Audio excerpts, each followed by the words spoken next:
Troisième étape de la méthode GTD, organiser.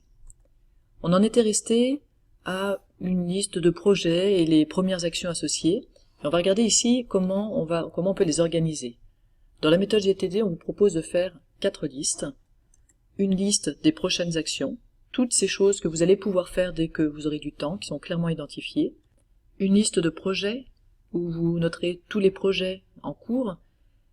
Normalement, la première action de chaque projet doit apparaître dans la liste des prochaines actions, mais ici vous aurez tous les projets qui peuvent nécessiter plusieurs actions. Vous en tenez ici une liste. La liste en attente vous permettra de mettre des choses qui sont en attente. Par exemple, vous envoyez un mail et vous attendez une réponse, vous avez besoin de cette réponse, et bien ça peut être en attente. Et vous pouvez mettre un petit rappel, par exemple pour la semaine prochaine, vérifier que vous avez bien reçu la réponse et sinon faire une relance. Et enfin, une liste de un jour peut-être, ces choses qu'on fera un jour peut-être. Dans les prochaines actions, vous pouvez scinder par contexte. C'est ce que propose la méthode GTD, par exemple toutes les choses que je dois faire à la maison, toutes les choses que je dois faire à l'école, toutes les choses que je dois faire quand je fais les courses, tous mes coups de fil à passer, et en ayant comme ça une liste par contexte, eh bien ce sera très facile. Si vous êtes par exemple, vous avez l'occasion de passer des coups de fil parce que vous êtes dans une gare en train d'attendre, eh bien vous prenez votre liste de coups de téléphone à passer. Ce concept de la prochaine action, il a un grand avantage, c'est qu'il permet une grande liberté, une grande souplesse, puisque on ne prévoit rien, c'est-à-dire que si je suis à la maison, je prends ma liste des choses à faire à la maison et je choisis quelque chose. J'ai pas planifié à l'avance, et en fonction de mon envie, de mon énergie, je vais pouvoir choisir une action. Mais ça a un défaut, qui est lié d'ailleurs à sa qualité, c'est que justement il n'y a pas de planification et du coup il n'y a pas de priorité accordée aux différentes tâches. Et un reproche qu'on trouve souvent de la méthode GTD, reproche que je trouve fondé, c'est que parfois on a l'impression de faire plein de choses, on avance, on fait plein de choses, mais on ne sait pas vraiment où. On n'a pas défini un chemin.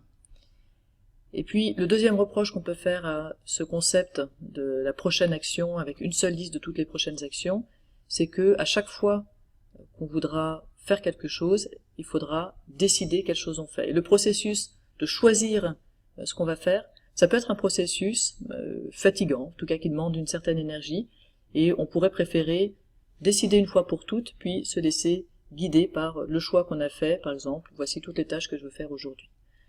Bien, c'est justement ce que je vous propose pour pallier à cet inconvénient, tout en regardant les avantages de la prochaine action.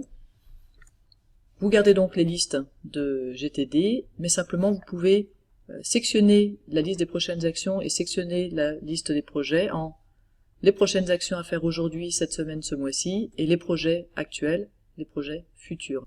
Vous aurez ainsi un peu la main sur ce que vous allez faire aujourd'hui au moment où vous décidez vos tâches pour la journée, même chose pour les tâches de la semaine. Par ailleurs, ça permet de ne pas avoir à redécider à chaque fois ce qu'on fait, puisqu'on a décidé une fois pour toutes tout ce qu'on allait faire aujourd'hui, on n'a plus qu'à faire les actions qui ont été décidées. D'autres classements sont possibles. Stéphane Covey, par exemple, pense qu'il faut faire attention aux différents rôles qu'on a dans la vie. Alors un rôle, ça va être par exemple l'enseignement, la vie de famille, la santé, les loisirs, etc. Et en fait, on a parfois tendance à être très déséquilibré entre nos différents rôles. Alors classer par rôle, ça peut permettre de focaliser son énergie à un moment donné sur, par exemple, tout ce qui concerne la santé. Alors comment gérer tous ces classements? C'est-à-dire qu'on peut classer par rôle, on peut classer par contexte, je suis à la maison, je suis à l'école, je suis en sortie, on peut classer, on l'a vu aussi par délai, aujourd'hui, demain, ce mois-ci. En fait, les logiciels de gestion des notes permettent de faire tous ces classements à la fois, notamment grâce à l'utilisation de mots-clés. Je vous montre ici, par exemple, une série de 5 tâches. Vous voyez que j'ai le contexte qui est écrit à gauche. Le contexte ici, c'est les mails, donc il faut que je sois devant un ordinateur avec Internet pour pouvoir faire cette tâche.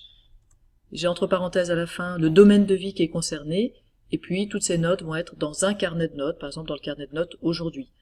J'ai donc comme ça tous mes contextes disponibles à la fois. Et si je fais une recherche de tous les mails, par exemple, je pourrais répondre à la fois à tous les mails, ou tout ce que je dois faire dans mon école à Bouvier, eh bien je vais faire une recherche avec Bouvier et j'aurai toutes les choses que je dois faire à Nicolas Bouvier. À vous de jouer. Alors, commencez à rentrer vos éléments dans votre logiciel de notes.